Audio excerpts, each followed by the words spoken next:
రామిరెడ్డి ప్రతాప్ కుమార్ రెడ్డి పట్ల ప్రజల్లో తీవ్ర వ్యతిరేకత వ్యక్తమవుతోంది. అన్ని చోట్ల నిరసన సెగలు తప్పడం లేదు. మత్స్యకార గ్రామాల్లో ఎమ్మెల్యేని బహిష్కరిస్తూ తీర్మానం చేసే పరిస్థితి ఎందుకు వచ్చింది? సొంత పార్టీ నేతలే అసంతృప్తి వ్యక్తం చేస్తున్నారా? వచ్చే ఎన్నికల్లో ఓటమి భయంతో ఎమ్మెల్యే కుట్రలకు తెరతీశారా? Watch ABN inside story.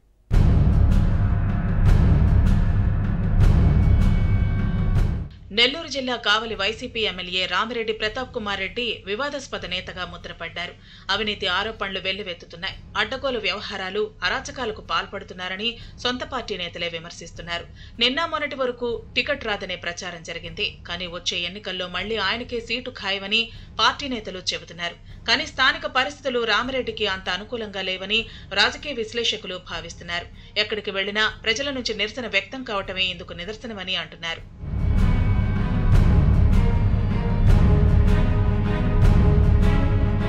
Bogolu మండలం మత్స్యకార గ్రామం పాతపాళెంలో ఎమ్మెల్యే రామిరెడ్డి ప్రతాప్ కుమార్ రెడ్డిని బహిష్కరిస్తూ తురాయి వేశారు.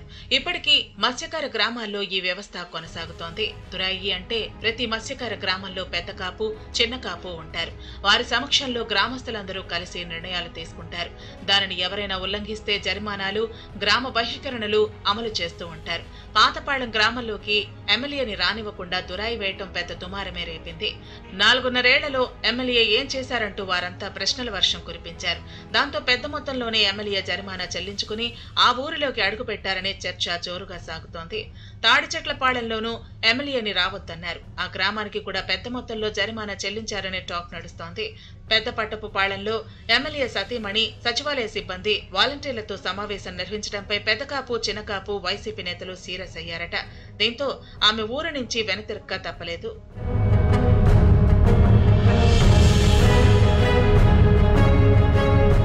ఇక కావలి వ్యవసాయ మార్కెట్ కమిటీ చైర్మన్, ఎమ్మెల్యేకి ముఖ్య అనుచరుడు ప్రసాద్ సొంత ఊరు చెన్నాయిపాళెంలో గడప గడపకు మన ప్రభుత్వం కార్యక్రమం విఫలమైంది. ఎమ్మెల్యే రామిరెడ్డి వస్తున్నారని తెలియగానే ఊరంతా ఇళ్లకి తాళాలు వేసి వెళ్లిపోవాలని నిర్ణయం తీసుకున్నారు. కానీ ఏ తప్పు చేయనప్పుడు గ్రామం వదిలి ఎందుకు వెళ్లాలని అనుకుని ఆ తర్వాత మనసు మార్చుకున్నారు. ఎమ్మెల్యే రామిరెడ్డి ఊళ్ళోకి అడుగు పెట్టగానే సమస్యలపై కడిగి పారేశారు. కొందరు ఆయన ఎదుటే తమ ఇళ్ల ముందు టీడీపీ జెండాలు కట్టారు. వైసీపీ ఫ్లెక్సీలు చించి పారేశారు. కొన్నింటిని కూలదోశారు. పాపం రామిరెడ్డి ఆ సన్నివేశాలు చూసి ఏఎంసీ చైర్మన్ ప్రసాద్ ఇంట్లో ఏర్పాటు చేసిన విందుకి కూడా హాజరు కాకుండానే వెనుతిరిగి వెళ్లిపోయారు. ఇటీవల మత్స్యకార గ్రామాల్లో వరుసగా రామిరెడ్డికి తీవ్ర అవమానాలు, అవహేళనలు ఎదురవటం పార్టీ శ్రేణుల్ని అయోమయానికి గురిచేస్తున్నాయి.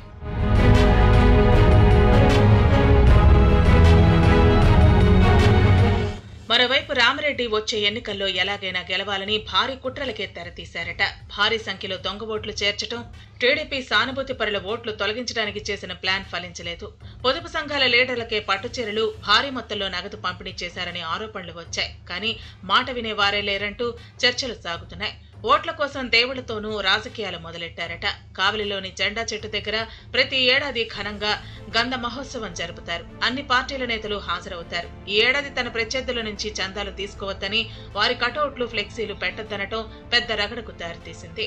టీడీపీ టికెట్ రేసులో ఉన్న కావ్య కృష్ణారెడ్డి, మాజీ ఎమ్మెల్యే కాటన్ రెడ్డి విష్ణువర్ధన్ రెడ్డిని నిర్వాహకులు ఆహ్వానించడంతో వారు గంధ మహోత్సవంలో పాల్గొన్నారు. దీంతో ఎమ్మెల్యేకి పరువు పోయినంత పనైందనే చర్చ సాగుతోంది.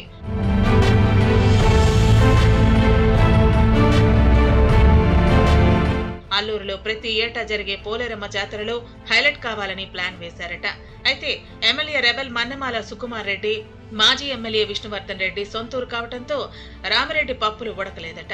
ఊరంతా ఎమ్మెల్యే రామిరెడ్డికి ఏమాత్రం సహకరించలేదని టాక్. గన్మెన్ ఇంట్లో జరిగిన పెళ్లి వేడుకకి హాజరైన ఎమ్మెల్యే ఈసారి ఓటు ఎవరికి వేస్తామని అక్కడున్న అందరినీ ప్రశ్నించారు.